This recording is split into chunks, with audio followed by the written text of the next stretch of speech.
Hello. This is the Fight Back podcast, hosted by exercise scientist Georgia Very. Here you'll find a series of honest conversations about martial arts and mental health. My guests and I explore the statement that every martial artist has heard. Martial arts saved me. How and why do combat sports save people? Listen to find out. Hey there, conscious combat soul. What, you? Yes, I'm talking to you. If you listen to this podcast, then you are a human being who loves combat and wants to be conscious about the way that you're doing it. You're interested in being more trauma-informed, more inclusive, and more ethical in the way that you teach and participate in martial arts and combat sports. And that's why I would like to invite you specifically to join our new group, the Conscious Combat Club. We're on Facebook, and there's an emailing newsletter that you can sign up for, the details for both of which are in the show notes here. But now, let's get to today's episode. All right, welcome to the Fight Back podcast. I am here today with Dr. Amber Tucker. Now, Amber is an assistant professor. She is a researcher. She's a mixed martial artist, purple belt, if I'm not mistaken. She's a mom. She's a community activist. She's been involved in a really, really exciting project that is right up our alley here at the Fight Back podcast. So I want to hand over to you first, Amber. Can you elaborate a bit more about that? Introduce yourself to everybody. Oh, yeah, absolutely. I'm an assistant professor of sociology, and I am also a mixed martial artist and a researcher. My research is it looks at trauma and intersectionality, specifically the experiences of women and women of color. I have some separate strands that are specific to like motherhood. So that's one aspect of my research. And then adult development. So I have a couple different strands there of my research. I'm a mixed martial artist. I train across kickboxing, boxing, wrestling, and Brazilian jiu-jitsu. And like Georgia mentioned, I'm a purple belt in Brazilian jiu-jitsu. I'm also a competitor, so I compete very often. And I'm also a coach. And this year, I was just given our gym's first women's only jiu-jitsu program. So I'm super excited about that. Woo! And then what did I mention all those things? Yeah, and a mom. And I have an adult daughter who she doesn't live at home anymore. She's all grown up and moved away. We have so much to talk about. Let's go back to maybe the top of that list. So your research looks at the intersection of trauma for women specifically, and specifically women of color. What are the type of things that you've looked at? Yeah. So actually, so I'm just finishing this article. Thank God. I just need to do my citations. So it actually came about when I was doing my dissertation research, and I was doing it on adult identity development in the context of higher education. I was specifically looking at the experiences of Black women who had children and were attending institutions like regionally. And so I was just looking at their developmental experiences. And what was such an unexpected finding is that everyone, it was a qualitative research project. And so I was in the research too, like across all of my participants, including myself, that we had these childhood backgrounds of complex trauma. And some of the trauma didn't resemble the forms of how we currently like talk about trauma, like from a psychological or from a medical perspective. And so like that just sent me into an entirely different strand of research and looking at trauma and like intersectional experiences in trauma, and like how that impacts adults over their lifespan. And specifically, I was looking at Black women for this project that I'm working on. And some of my major findings, like especially like the idea about, or it's not even the idea about experiencing like social class as trauma, not like. And so how it's currently written about is like, these are all the consequences of living at this lower socioeconomic status. Like these are all the things that you're vulnerable to, but rather looking at the experience itself as being traumatic, and how like that shows up in how people view the world and view themselves in the world, and like there is actually social class trauma from that. how like many people who grew up in, like impoverished backgrounds, like me and much of my participants, grew up into adulthood having this like very bad toxic relationship with money, like actually hating it because it just caused so much pain because you went without that. And then there was another finding that was consistent with like much of the research that's been coming out for a while about specifically the experiences of Black women in sexual violence. And that was a common thread across all of the women in my study.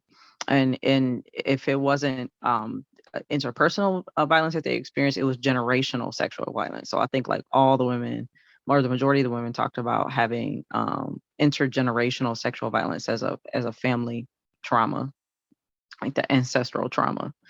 And so like that was just there wasn't a lot that I could lean on that specifically considered the experiences of how race, class, and gender shapes different, not just shapes trauma, but like different experiences in trauma and different forms of trauma. So how like trauma looks different based on like your identity. So that's what I'm currently working on right now.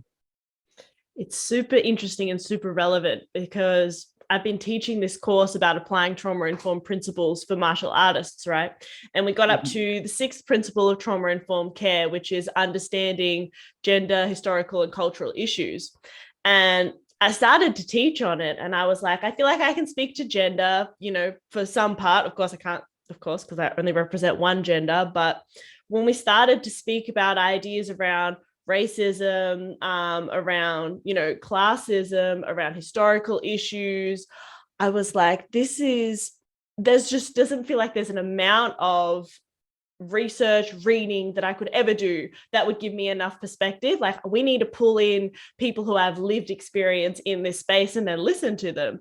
And that part of me was like, I'm so excited to get Amber on. Like, we've been talking about doing this podcast for a while, but not just because of the work you've been doing in the martial arts and trauma space, but also your expertise in this area, not only as someone with lived experience, but also extensive research into it. So I'm really hoping people listening to this podcast can start to think about, things like what I want to get into now, which is, what are racial microaggressions? How do we understand them? And then maybe we can come back around to like how we might see them show up on the mat in the martial arts community. So I guess that's like the elephant in the room, but and that's contextual. It depends on what region of the world that you're in. So I'm context specific. I'm here in the U.S. and so like what region of the U.S. and that is going to shape your experiences around race, culture, and ethnicity. And so the region that I'm in is predominantly white. It's the Midwest, and like in Brazilian Jiu-Jitsu, for example, it's Brazilian Jiu-Jitsu. And so many of the people, the Brazilians that you see represented are very brown people. They're Black people. But coming into like Jiu-Jitsu in my particular region, there aren't many people that look like me. I've had people come up to me when I've had this a couple of times at a tournament. And I've had athletes come up to me while I'm sitting in the coach's chair coaching a match. I mean, this was like raced and gendered. But while I was coaching a match, questioning whether or not I was qualified enough to be in the coach's chair, like both as a woman and then as like a Black woman. And then one like competitor said, he was like, "Oh no offense. I just never seen anybody like you coaching a match." So I was like, okay. And I was like, well, if you open up Instagram and type in Brazilian Jiu-Jitsu, you're going to see pages and pages of brown people that look like me that do Jiu-Jitsu. So I don't know. Like those are examples. But things like there's a woman, she has an Instagram page and also it's a social project, and so she I think it's called Black Woman Black Belt, and so she intentionally posts highlights of Black women in jiu-jitsu, or well, mixed martial arts, but mostly jiu-jitsu, to highlight them because of the lack of representation. And someone wrote in to her or wrote on her a comment on her page, and they were saying that they were an owner of a gym, and it was and they had such very little racial diversity, and they knew that there were like women of color in the area, but they couldn't draw them into that space. And they were asking her specifically, like, what can we do to make our space feel more like racially inclusive? And it just sparked like this whole debate amongst like many of us in the jujitsu community, especially like people of color, and thinking about our spaces. On some hand, like it seems like these spaces could be neutral spaces, right? Like everybody's there for kind of like the same purpose, but like different purposes, but it's all martial arts and it's respect and discipline in a dojo. But these are also like just individuals, like who they were before they stepped in the dojo. They're the same person when they walk in the dojo. I mean, like I've heard just recently about someone being in a dojo and they were in the locker room and a guy took off his shirt and he had a white nationalist tattoo, and the athlete who saw it was black, so like he belongs to this like white hate group. And like this is somebody that he trains with, and like, and how did he feel, like, and how he felt so unsafe like in that moment, and like thinking about like how, while we like to think that I don't know if we think that, but I feel like the perception is that martial arts spaces are like neutral spaces, but and in that way, like it makes it easy to ignore any of the microaggressions around like race or gender that show up in those spaces. I think that we want to believe that so bad so that we don't have to see that, even though this is like martial arts as a dough, is something different than what the rest of the outside world is doing right now in this moment, but that all the things that happen in the outside world can come into that world too. And I think that's important because it just, yes. Definitely. As you were talking, I was thinking about how, I often think about how gender is really interesting within a martial arts space, in that men and women train together in a way that you don't see in other sports, or many other sports, and is also very different to the kind of like gendered hierarchy that we tend to see in society. And for that reason, often we offer women's only classes like you've just started doing, right? It's important to give people the option to choose between, do I want to go in a mixed sex, or do I want to go in a space where I'm going to feel safe? And as you were talking, I just had a thought, like, and again, like there's not going to be a right or a wrong answer, but if spaces don't feel safe, do we need to create like separate safe spaces where people, can know that they're not going to feel worried that like someone's going to meet them in the parking lot afterwards because, like they're seeing them with the kind of a tattoo that would indicate the fact that like they wouldn't really be friends at all and outside of that kind of container. So, I mean, I don't really have an answer to how we work towards that. Maybe that's going to come out in research in future, right?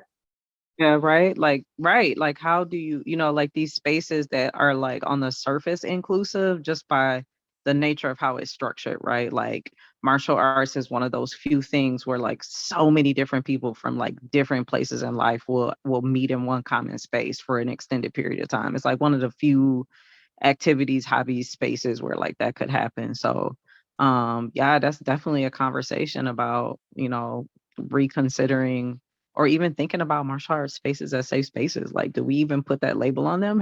Do we even use that? Have we used that in our regular everyday conversations when we're describing what we do and like, to other people? Do we say, well, it's a safe space? Like, I don't know. Yeah, that's a good question.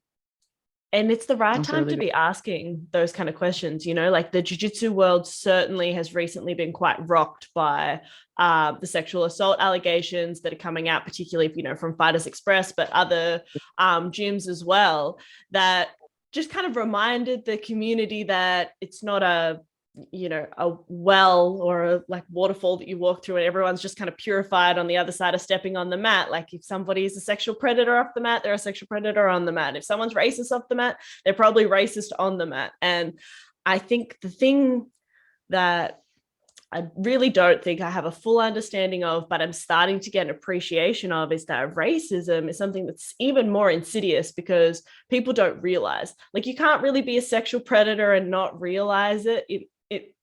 Mhm. Right? But I think a lot of folks are committing microaggressions and not realizing that that's what they're doing. Certainly macroaggressions is maybe a different thing, but little things like, oh, I didn't realize that someone like you would be teaching Right. our coaching, is something that the person who said it probably didn't realize how like awful that would be making you feel, but they did it nonetheless.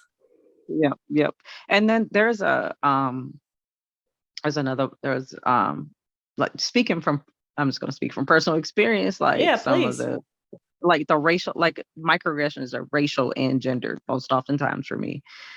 Right. So I've gotten where it could be at tournaments. I have this happen sometimes at tournaments. It could be like, you know, in the gym, where I've had somebody like, and most of the times it'll be like another woman, not like currently, but I've had this experience with some other women, where they just automatically assume that I'm in, like they'll call me, oh, and I didn't want to roll with, like I actually had someone tell a coach this, that I don't want to roll with her. She had never met me before. We had never sparred before. And she's like, well, I don't want to roll with her because she seems super intimidating.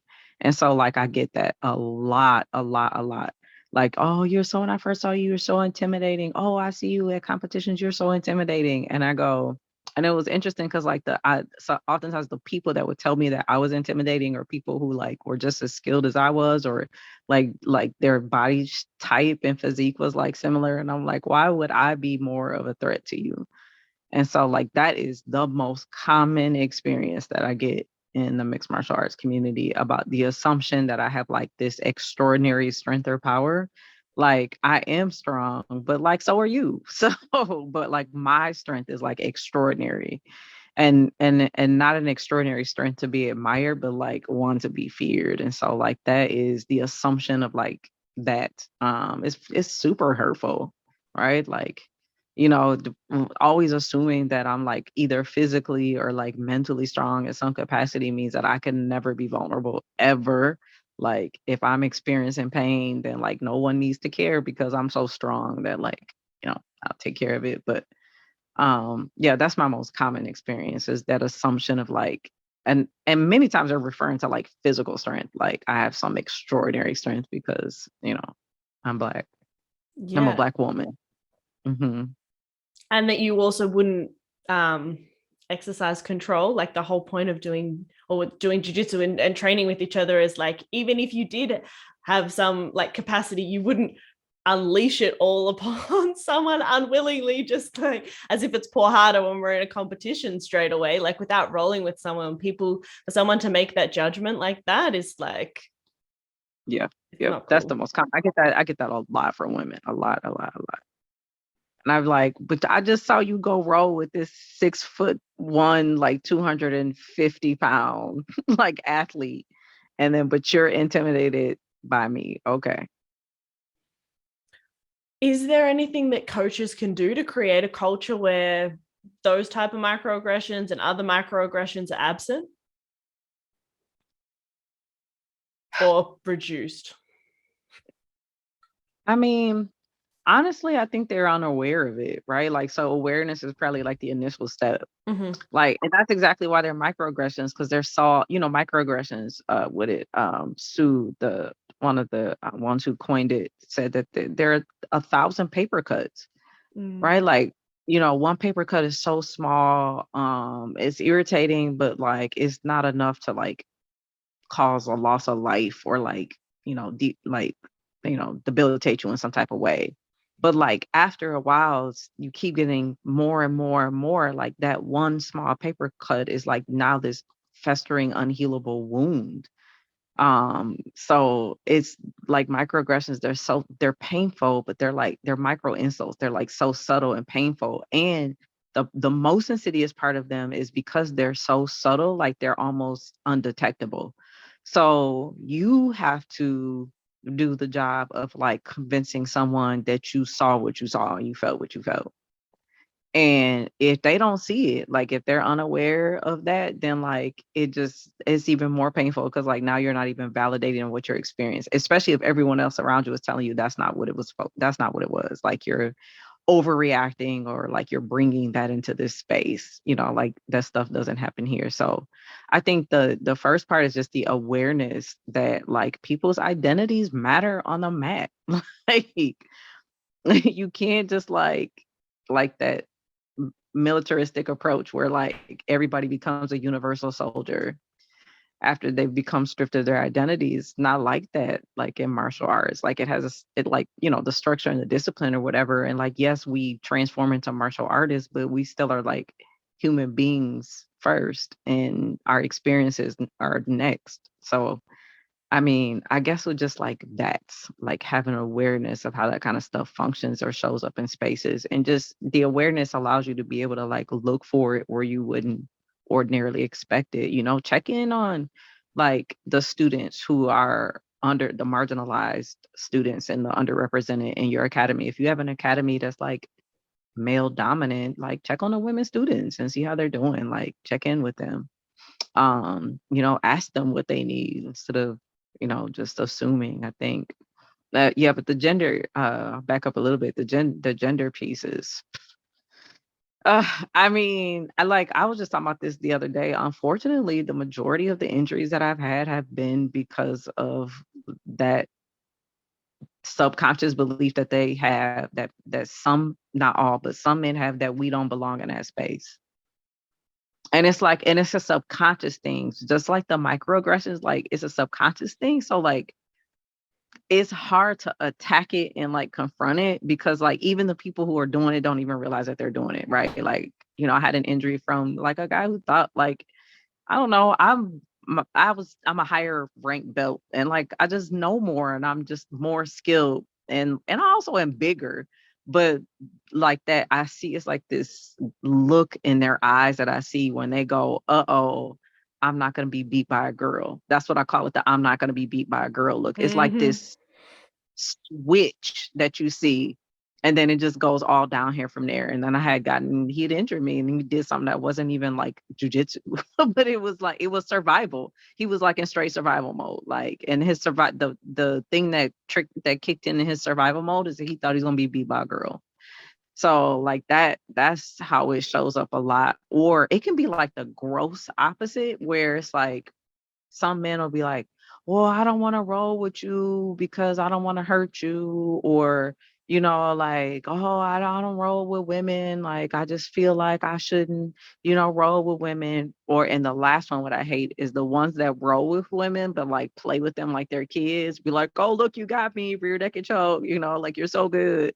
And then like, and then the woman herself doesn't even know that that's what the majority of the men are doing. And then so like here's like a fake scenario, but it could be very real for some people, and then go out and like actually have to roll against another woman and then like realize that you're not as good as you thought you were. Right? Because in my experiences, like the women are they're my toughest roles. They're my toughest competitors. Like outside the gym and in the gym, like we don't give each other a break. Because we know that we're not like both of us are interested in our growth and development, and like it's not helpful for either one of us to like, you know, just let somebody just dominate us in a role. Like that's not even good training for myself. Like I'm not even going to practice one time like getting dominated in a role just to make somebody's ego feel better. Like that's so crazy.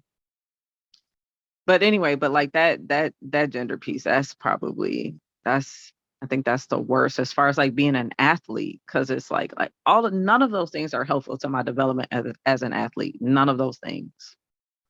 Like either not taking me seriously or, just completely excusing yourself from the experience of like sparring. And like I pointed this out to like a man one time, and he had that thing about not rolling with women or whatever. And I said, let me just like put it bluntly. You are our biggest threat.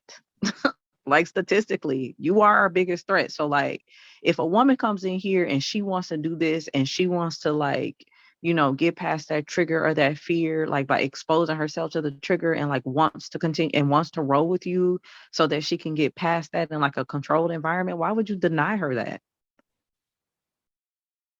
Why would you deny her that?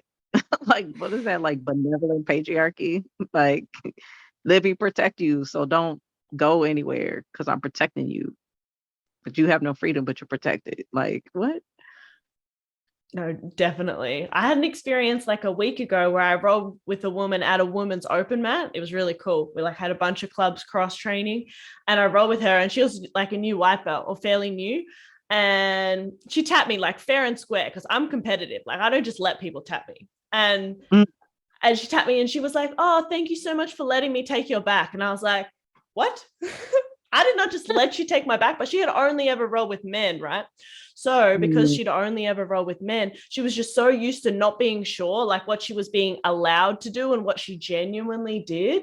This was like a Mhm. first time experience for her. And I was like, I remember she like went to go back in my guard and I stepped back and I was like, wait, before we roll, I need to get this clear because like I'm not gonna give you like an ego boost. I'm gonna try and take you back now because this is jiu-jitsu and this is what we do. But like you got that fair and square. You need to back yourself. But it's so hard to do that when you're really just not sure because you're not getting full intensity from your training partner. So yeah, I hear that Yeah. loud and clear. Yeah. I want to Wow. talk about I want to talk about your newest research project because it's so exciting, right? Like imagine, ready everybody, there's a project, combination of weightlifting, jiu-jitsu, and rock climbing. Anyone who knows me knows I do all three of those things. And it's all trauma informed, working specifically with women of color, right? So Hmm. tell us about the project. Hmm. So it started over a year ago. It started initially, I was doing this fitness program it was a martial arts based fitness program. It was a short-term program at this organization in the community. And the person who had written the grant was like, "Oh, you've got to meet one of the other people working with this program." He goes, "She's a professor like you, and she's a power lifter." And then he was like, "You're a professor and a mixed martial artist." He was like, "I think you two should totally meet." And so we met, and we were just both talking about like the intersection of our hobbies and our passions and our professional careers, and like how, like the best thing ever to do to be able to achieve was to combine both, like be able to like intertwine like our hobbies and interests with like our academic work. And so there, just conversation started, and then we ended up building a team. So there's another professor, she's in nursing, and then another one who's in sociology. And we have like an amazing person, research consultant working with us.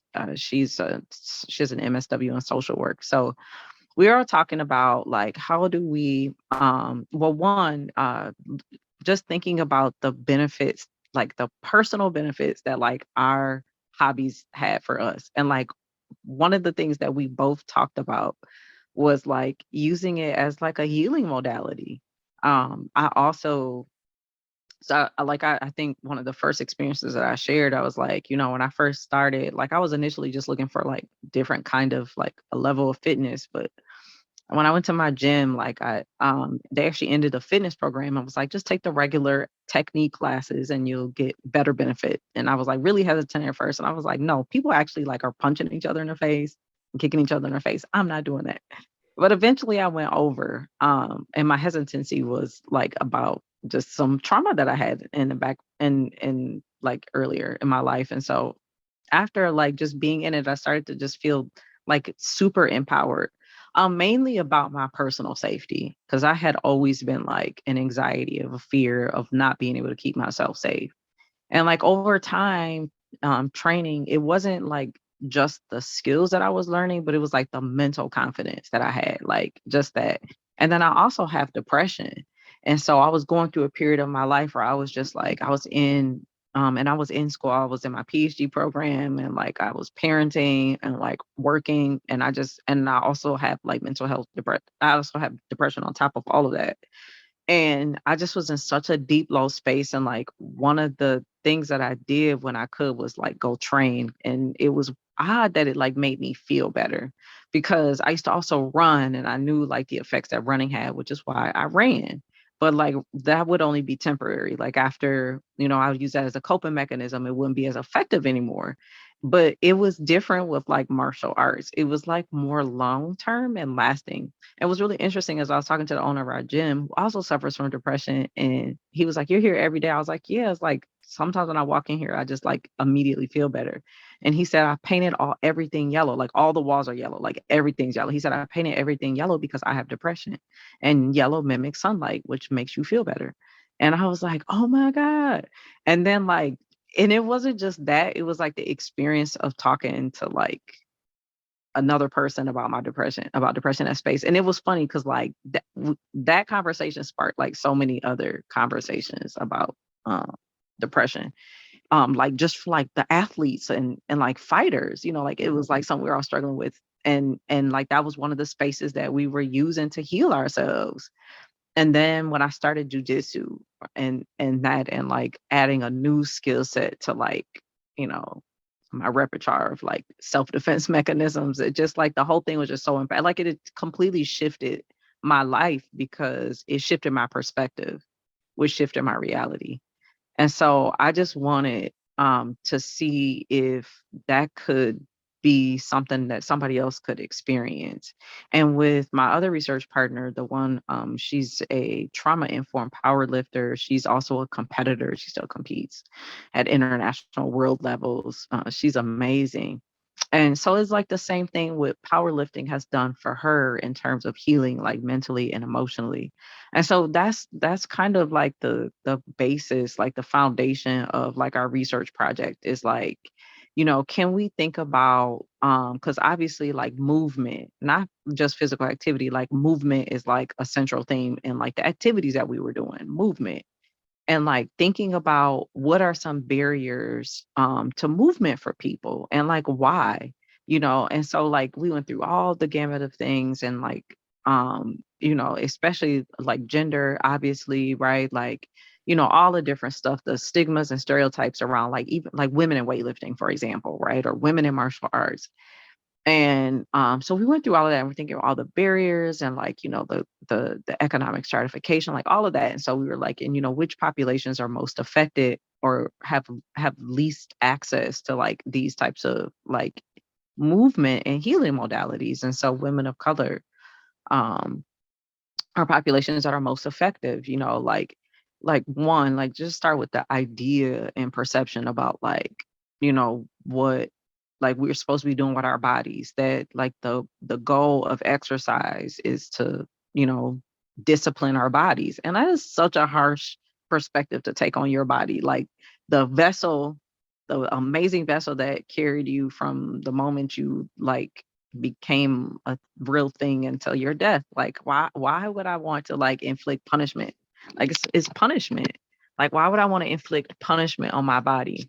Right. And then like the expected outcome or the assumption is that like once I punish my body enough and discipline it enough to where like it's acceptable, not for me, but like for everybody else, like then I have to like work hard to like maintain that, and then I'm supposed to achieve some type of life satisfaction from that after I've been punishing my body for so long. Just so warped, right? Like that's how I thought that. I mean, like we're all socialized around that idea of like exercise. So like making the distinction between like movement and exercise, and like exercise being, and because of that, exercise is like so daunting to people, like people who want to like have body changes or whatever, for whatever what motivates them. Like I think one of the subconscious fears that people have is that like you're literally punishing your body when you're talking about dieting, you're restricting yourself, you're punishing your body. And so like trying to change like that entire kind of discourse, especially in relation to women's bodies.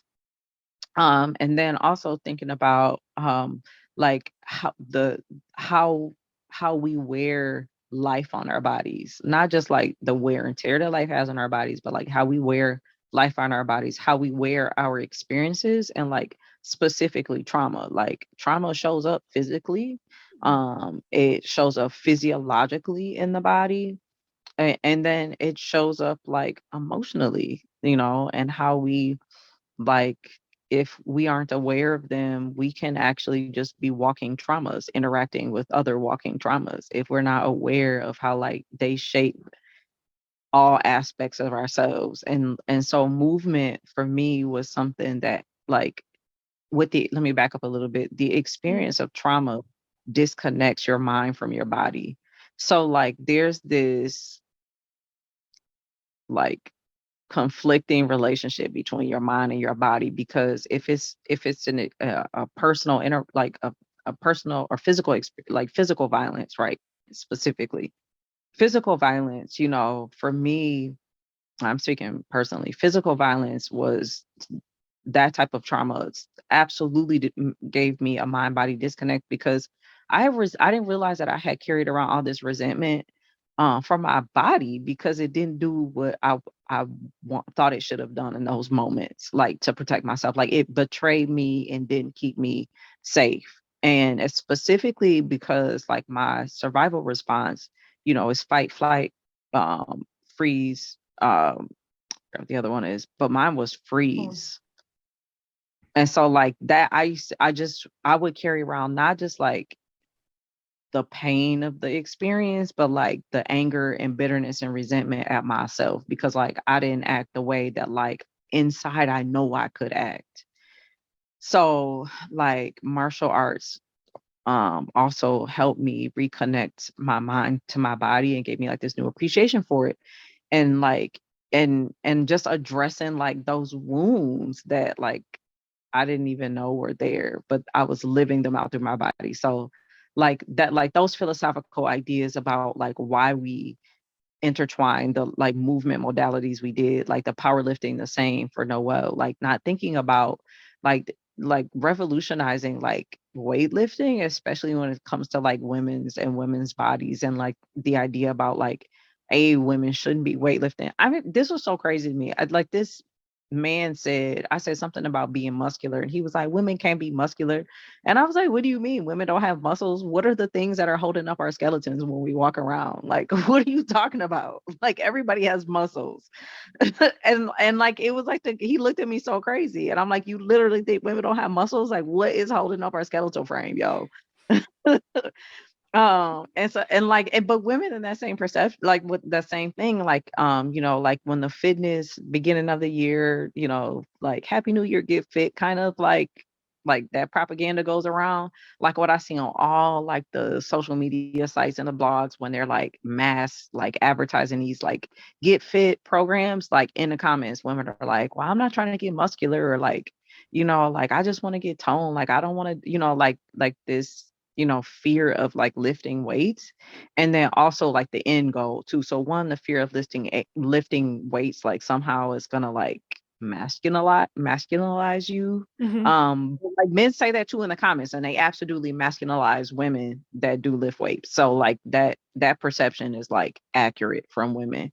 And then the other part, like the end goal too, is like thinking about like lifting weights not like for physical strength, but like redefining the word strength itself to mean that like you don't exercise or like lift weights to get strong, like you already are strong. Like let's be clear. One of the findings that just really stuck out to me from one of our participants. So one aspect of our research, we had the women in our study do body mapping, where they drew outlines of their bodies, and like we had certain prompts and asked them to like visibly with like markers and like color pencils and stuff, visibly mark the areas of their body where they felt strong. And I remember like one of the women was like, oh, I think she might have said something about her legs or something. And we were just like, absolutely. That's an area that like we should all feel strong in. Like, I was like, for me, like it was my arms or my legs when I was carrying a car seat and like 4 bags of groceries, like that, like there's strength that we like already have. And so this woman, she was talking about how like, just realizing that her legs were so powerful, and like they carried her around and like helped her do like these activities that we take for granted. And like knowing that like, so the goal, like for example, to lift weights is like not to like get stronger, like you already are, like it's some other self-fulfilling like goal, not just like that to transform your body, like your body's all right the way that it is. So like that, the goal of like all of those modalities. And the same thing with rock climbing, especially because we're working with women of color. Like these activities are activities that, we see little to zero representation in like adventure sports. There are people of color who do them, but like the visual representation is poor. But that's just not wise, because there's a literal lack of representation of like people of color, and especially women of color, and like adventure sports like rock climbing. And we're lucky at the organization that we're at, like they have one of the oldest like rock climbing gyms here. And they have amazing programs, but like one of the issues that they have is like attracting people of color, and they're in the community and they can't get people of color there. So like including that. But what was specific to the rock climbing was another central theme was was a concept of trust, like creating or establishing new trusting relationships. Like, so through movement, establishing a trust relationship with your body, like, trust your body to like do something that, or move in a way, like in jujitsu specifically. When I teach the women's program, I use this a lot about the word trust, like, because they'll get frustrated after I show like one or two techniques, because jujitsu is so technical. And so like after you show one or two techniques that has like 6 steps, but they're like beginner techniques, and like they get frustrated, and I go, well, like, yeah, absolutely. Like like all the techniques, and like, moving your body, like put your hand here and like put your foot here. And I was like, all that stuff is like annoying and irritating. But like what I want you to take away from this experience is that like while it's irritating you, you are doing the movement. Like you were able to like spin on your lower back. Like you were doing all the things. And the reason why you were frustrated is because you didn't think you could get it. And like, the moment you let go and trusted your body, like you got it. So like establishing this new trust relationship with your body, like that's so important. And then in the rock climbing, like, so like, none of us, and the women are studying, I think one of them had rock climbed before. I think one, but none of us, we were all looking at the wall like, oh no, we're not doing that. Mm-hmm. But you had to have a partner to do rock climbing. And so there was an establishment of trust with somebody you didn't know, like establishing trust, establishing your body, like with somebody, like establishing trust with somebody else with your body, like to keep you safe. Like, already when you like there's a fractured relationship between you and your body and your ability, your perception of your ability to keep yourself safe, let alone like trust somebody else to do it. So like it was just such a wonderful thing to witness, like, you know, people who don't look like the people that are traditionally in these spaces, people who are here for the same but like different reasons, like being marginalized, experiencing trauma, but like also finding but also reclaiming like power and strength and like those vulnerabilities that are left behind because of the trauma. So I think I've talked quite a bit. I just wanted to give you a good context for it. Thank you. Thank you. Like, it's an incredible project. And I think you touched on so many themes that we think about in trauma healing, building trust, creating a sense of safety, having peer support relationships. Like, these are huge, huge things that do healing work. They're the kind of things that shift, think about there's a partner in all of those sports, even in weightlifting. Like if you overcome the scary thing, which is often like 1RM testing, like lifting, for one time something as heavy as you possibly can, you have a spotter. You have another person who's there at the very least cheering you on, but oftentimes also, protecting you from the bar in case you injure yourself. And jiu-jitsu is obviously done with a partner. Rock climbing, when you've got a rope, is definitely done with a partner. And it's really cool that you all have brought together this community, because I'm assuming now it almost is like a community of women who are maybe strangers before, but I highly doubt they're strangers by the end of going through all that together. No, not at all. Like I'm actually doing some a couple of weeks of refresher clinics for some of them. And then what we've had sustained from the project is we have a wonderful group of students who are also power lifters and working with the researcher on our project who's a power lifter. We're running a feminist power hour lifting clinic. And so like it's like 6:30 in the mornings, a couple of days a week, and like all of the women, everyone is all in a group chat, and like they post there about meeting up at the weightlifting clinic, but they also just like post other things and like inspirational notes and thoughts and ideas. And so absolutely, like all of the women we're I think this is always going to be a relationship that is going to remain significant in all of our minds. Yes, I love that. And if anyone wants to learn more about Noelle, who is the weightlifter, she's been on the podcast. It's quite a while ago. I'll put the link in the show notes to how many episodes ago it was, but that's how Amber and I met. So yeah, you can learn more about Noelle through previous episodes. Um, I wonder, what was the structure of the program? Was it like an 8-week course, or like did you just get them to try everything once or twice, or like how did you structure it? So we had them in individual clinics, but we had them over a course a week. So like the first cycle we did, I think we did 6 weeks. So it was 6 clinics. And then the second cycle is the same thing. So we did just a series of clinics over weeks, and they were consecutive weeks. But now I'm doing like a refresher clinic just for the jujitsu, and that's just like spread out like 2 a month. Because like the clinics were wonderful, but they were a commitment of time for like everyone. So, we did 2 short cycles, but like one of the things that we're also thinking about is like sustainability. Like how do we keep something like this going? So like, funding is always, like the unpleasant conversation at the end, especially when you see something has had like an impact. Like it was just amazing to see like a very like a impact early on. We received an award for our research through one of the funders, the Institute for Women's Leadership at the university that we're working with. So it's just been amazing, and like to think like, okay, how do we repeat this? Like that's the other thing, like that's the goal of research, right? Is to be able to, that's why it's so like takes so much time to write everything down, because it's methodical, only because people are supposed to be able to replicate what you did. So thinking about, how can we replicate like other programs or iterations of what we're doing, and do they need to specifically be those like modalities, or can they be other ones that like function for the same reason, not to like transform or change or like use any of that kind of language, but more like healing centered and like person centered like descriptions of those kind of programs.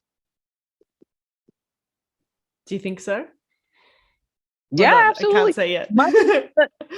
Listen, let me not sound so academic. We need money. Like money, money, money, funding. Like that's how we could keep stuff going, like funding. That's what we need. That's what communities need. We need money. That's what we need as researchers. We need money. So that's how you can keep stuff going. We got the people. We got the people. We got the resources. Like every community has such rich resources. You got the people. Oh, there's also a yoga component. And we always have a woman of color do the yoga component. But like that, like paying people, like like people in the community are doing great work like this. In our program, we also gave out kits, wellness kits, to all of our participants with yoga mats. Some of them had never done yoga before and didn't own a yoga mat. Like we used some of our research funds to get some of the women critical items, like we don't even think about that are barriers to like participating in exercise and movement, like women who like need like certain types of bras to like exercise in, like larger breasted women, like that's not a common thing that's talked about how like access to like the kind of clothing you need to like even do movement stuff, like having a good bra is like essential, but like that's not even something that like is even thought of as a barrier. Like shoes, getting shoes, like for weightlifting, like you need a good pair of Converse, like like being able to purchase that, those kinds of things that would have ordinarily been barriers for like those women, but being able to do things like that, that's where the money goes. And obviously facilities, right? Like having facilities to do it. But yeah. We'll brainstorm. We'll figure out a way to get money to keep these kind of programs going, right? Yeah. Because they are so critical. They have such rippling effects within our communities, in the people that they affect and their families and the people close to them. And everyone knows what I mean by ripple. Yes, absolutely. Absolutely. I want to come a little bit back. We're almost running out of time, but I want to make sure that I've really touched upon anything that you would like to pass on to people who are interested in learning about the impact of race, of racism, women of color in the martial arts space. So I guess as a recap, we spoke about for coaches who maybe are listening to this or have been starting to think and going, yeah, I've never considered the students in my program might be experiencing racial microaggressions, or I've never actually noticed that we don't have that much diversity within our club. And actually, that's a really valuable thing that I might like to promote and start to bring, people in so that the mat space does accurately represent my community space. Would there be anything more that you would want to touch on to share with folks? Yeah, and also I had this conversation with some coaches, because all the other coaches are men except for me. And I said, a good practice that I use during the women's class is when we're doing technique, I always ask permission to touch people, just saying can I move your hand here? And I'm just thinking about that because you don't know what, just paying attention, you don't know what people are coming in there for, but statistically you can assume that women are coming in there because they're looking for some type of self-defense, because they have already experienced interpersonal violence. They have already experienced it statistically. I'm you just go ahead and assume that, and I'm and assuming that then that should shape the way that you interact with people differently. And this is just for everybody, making it known that you need to ask, you should ask permission, knowing when to ask permission to touch somebody's body, knowing that those kinds of things, the awareness of that, not that it needs to be,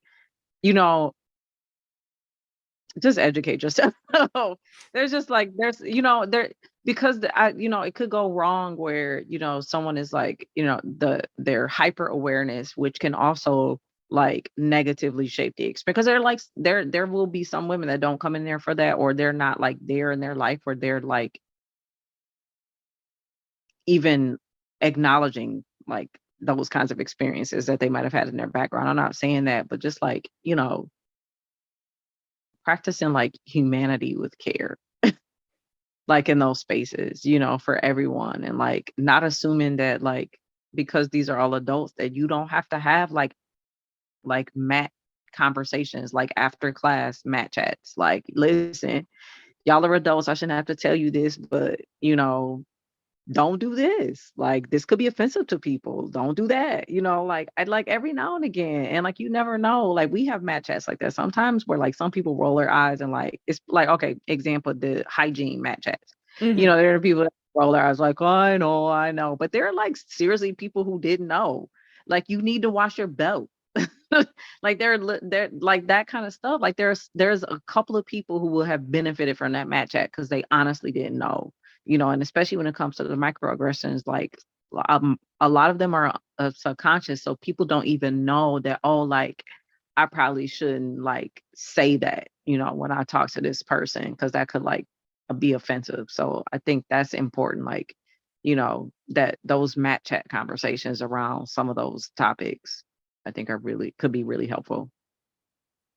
I love it. I think there's a really good starting place, right? If you're starting by being open-minded, having conversations, like we said earlier, creating an awareness, trying, if you're thinking about having mat chats, then in order to do that, you got to be looking around the mat and seeing if you can notice for where those things are. And even just the act of doing that could be overwhelming. You can start to see how much of it is there, and it's whoa, but then you've got something to do. You've got some action that you can take, especially if you're white, like the discomfort of being like, oh, I'm gonna have this conversation, and like seeing all these things there is like the fact that you just get to feel uncomfortable about having the conversation is literally white privilege, you know, like, so yeah, I'm going to be talking about this more in the future because I feel really passionately about it. Yeah, I mean, I like when I tell my students, and I go, that's the thing that trips me out when people, like, especially when it comes to like race and gender, but like mostly race, and like people express their discomfort with it. Like, well, okay, so imagine the level of discomfort I felt when I actually experienced a thing that makes you feel uncomfortable to talk about. So like at that point, the actual experience of it is like more than just mere discomfort. So like to center yourself and be concerned about your own level of comfort, but not even acknowledging like that I actually had the experience. So like this is secondhand for you, and you get to express, and not just express discomfort, you get to excuse yourself from the conversation because the conversation is uncomfortable. But like my entire racial reality is uncomfortable, and like more than uncomfortable, it's painful sometimes. So like I don't think that's a good argument for you to stand on, that like you feel uncomfortable. And if you truly care, if you really truly care, then you know that like discomfort always like leads to growth. So like being willing to put yourself in that uncomfortable position, because you know at the end of it you're going to be a better person. So I think that yes, to all those things. Like that's something that like I talk about that every day in the classroom. So I'm sorry, you just brought me back. No, I 100% understand. Well, I don't think I can say 100% understand, but I'm trying to understand, I think. So yeah, thank you really for sharing that, and especially sharing it in a way that not only brings in your deep understanding from all the research that you've conducted and the fact that you talk about it in the classroom every day, but also the fact that you're living it every day and you've lived it on the mats. And I think it's really not something that a lot of people have an awareness of. So it's really, really valuable to start to bring an awareness to those points where there's those intersections, particularly, you know, race and gender, race and class, gender and class. Like there are many, many, many intersections where people experience pain day to day. So it's really, really important that we keep having conversations like this. And I really appreciate you taking the time to speak to me and to share your wisdom with everyone. It's incredible. Absolutely. Thank you for having me. I'm honored to be your guest.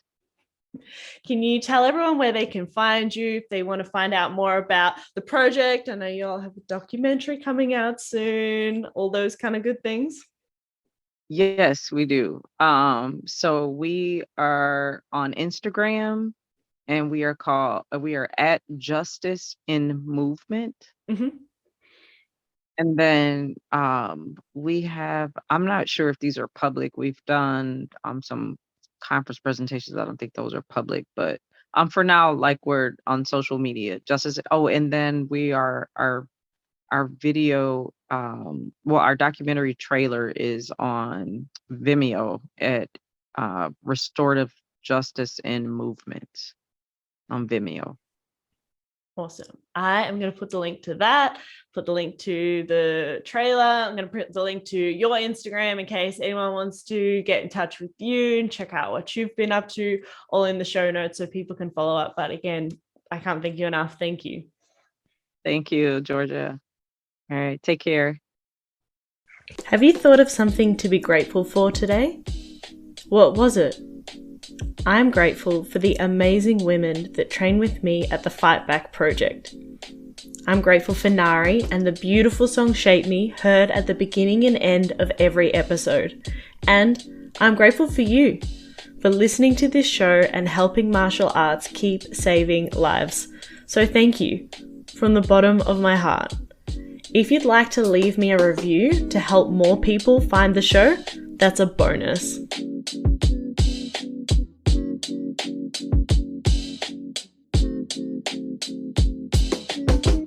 need to know that nobody shapes me but me.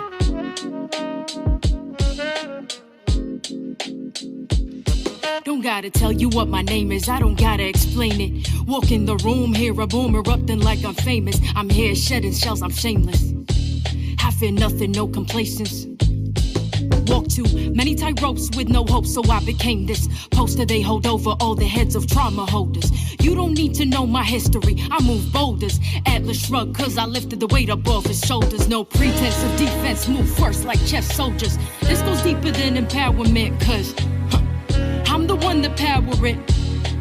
Physical meets mental, challenge me to keep devouring. If I can't change the scenery, at least I change perspectives. No longer isolated, but elevated and selective. Darkest places become beautiful spaces. This is where rage meets patience, meets power meets gracious. Meets, we're so glad you came, and the feeling is contagious. When you the walking impact of intended bad intentions. When you the manifesting of collecting all they tensions. You the soul and body, hold it all and still remember. But I'm a work in progress, testament to all contenders. Forgot what it was like to have control over self. Forgot what it was like to be the one in charge. Forgot in my reflection I could see all my wealth. Forgot that with my bare hands I break all these bars. Barriers and obstacles, they can't cage me. They can't chronicle all my experiences and reduce them to appearances. When I was truly beaten, gave myself clearances to fall down, mess up, and get myself back up. I'm not looking for clovers cause I don't believe in luck. Damn, you were badass, I heard them say it clearly. Why thank you very much, I know now I'm not weary of what's next for me. Cause I expect to see growth like I was planted, watered, fed, and bloomed to be. The positivity and accountability, knowing they won't step if I'm the agent of my agency. I think I found my voice again, huh? I think I found my voice again, huh? I'm not sorry, you're the end where I begin. Boundaries, I know them well, take a breath and meditate. Who is she? I know her well, now I get to open gates. 1, 2, 1, 2, I don't need your permission. And if you get uncomfortable, then use your intuition to know that I won't stay where respect is ever missing. And everything I do, that's me making decisions. It's truly underrated, the value of self-worth. Forgot that I was rich from the moment of my birth. A penny for my thoughts, no really, you can't afford it. You cannot buy my story, rewrite it, or record it. You cannot buy my story, rewrite it, or record it, huh?